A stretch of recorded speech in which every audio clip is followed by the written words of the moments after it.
ঢাকা থেকে BNP chairman Tarique রহমানের হেলিকপ্টারে চড়ে আসলে রওনা হওয়ার কথা 11টার পরপরই, এবং আয়োজকরা যেটি জানিয়েছেন যে দুপুর 12টার মধ্যে উনি এই বেলস পার্ক মাঠ যেখানে জনসভাটি অনুষ্ঠিত হচ্ছে তার পাশেই স্টেডিয়ামে অবতরণ করার কথা তাকে বহনকারী হেলিকপ্টারটি।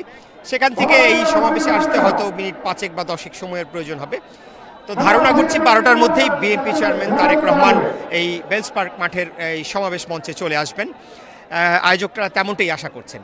আর এখানকার প্রস্তুতি আর এখানকার পরিস্থিতি যদি বলতে চাই তাহলে আপনাকে বলবো যে গতকাল থেকেই আমরা দেখতে পেয়েছি যে বরিশাল বিভাগের 6টি যে জেলা রয়েছে সেই 6টি জেলার থেকে আসলে নেতাকর্মীরা এখানে আসতে শুরু করেছেন। রাতেই অনেকে চলে এসছেন, আর সকাল থেকে আসলে জনস্রোত এখন পুরো যদি বলি যে বরিশালবাসীর গন্তব্য যেন এখন হয়ে উঠেছে এই বেলস পার্ক মাঠ।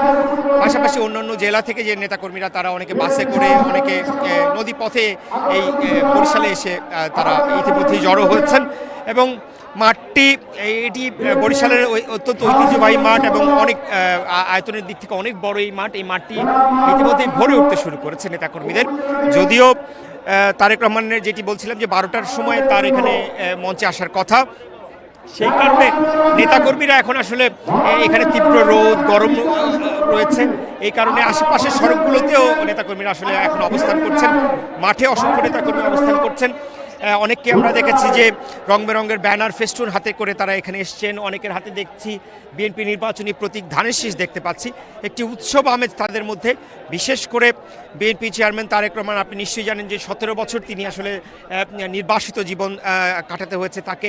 এরপর 25 ডিসেম্বর দেশে ফেরার পরে আর বরিশালে তিনি যে আজকে প্রথমবারের মতো জনসভা অংশ নিতে যাচ্ছেন, সেই জনসভা বা বরিশালে তার আগমনটা কিন্তু প্রায় 2 যুগ পর। তো স্বাভাবিকভাবে এবং আগামী জাতীয় নির্বাচন খুব কাছে চলে আসছে, 12ই ফেব্রুয়ারি ভোট গ্রহণের কথা। তো সামগ্রিক বিষয় নিয়ে আসলে নেতাকর্মীদের মধ্যে উৎসাহ, উদ্দীপনা, উচ্ছ্বাস চোখে পড়ার মতো। পুরো একটা উৎসবের নগরীতে বরিশাল পরিণত হয়েছে। নেতাকর্মীরা বলছেন যে দীর্ঘদিন পর তাদের দলীয় প্রধান আসছেন। বিশেষ করে বেগম খালেদা জিয়ার মৃত্যুর পর তারেক রহমান এখন দলের প্রধানের দায়িত্ব নিয়েছেন। দলের প্রধানের দায়িত্ব নেওয়ার পর প্রথমবারের মতো তিনি এই বরিশালে আসছেন।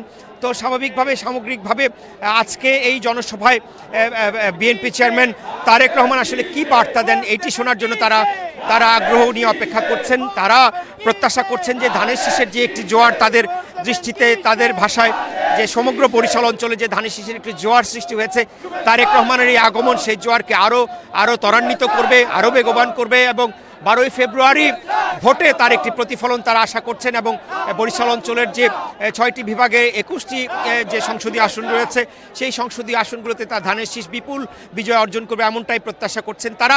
এবং এখানকার আয়োজকরা বলছেন যে তারেক রহমান আগামী দিনে আসলে রাষ্ট্র পরিচালনায় বিএনপির লক্ষ্য উদ্দেশ্য কী হতে পারে সেই বিষয়ে আসলে তার একটি বিস্তারিত পরিকল্পনা তুলে ধরবেন। বরিশাল নিয়ে বা এই অঞ্চল নিয়ে বা বিএনপির কী পরিকল্পনা রয়েছে তার একটি বিস্তারিত তুলে ধরবেন।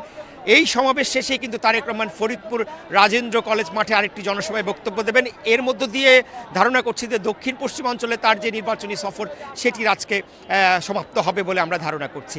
মমি তারেক রহমান আসলে এবং উনি আগামীতে এই সমাবেশ থেকে আসলে কী বার্তা দেন, সামনে আমাদের যে সংবাদ রয়েছে সেই সংবাদের মধ্য দিয়ে আমাদের দর্শকদের জানাতে পারবো এমনটাই প্রত্যাশা করছি। মমি।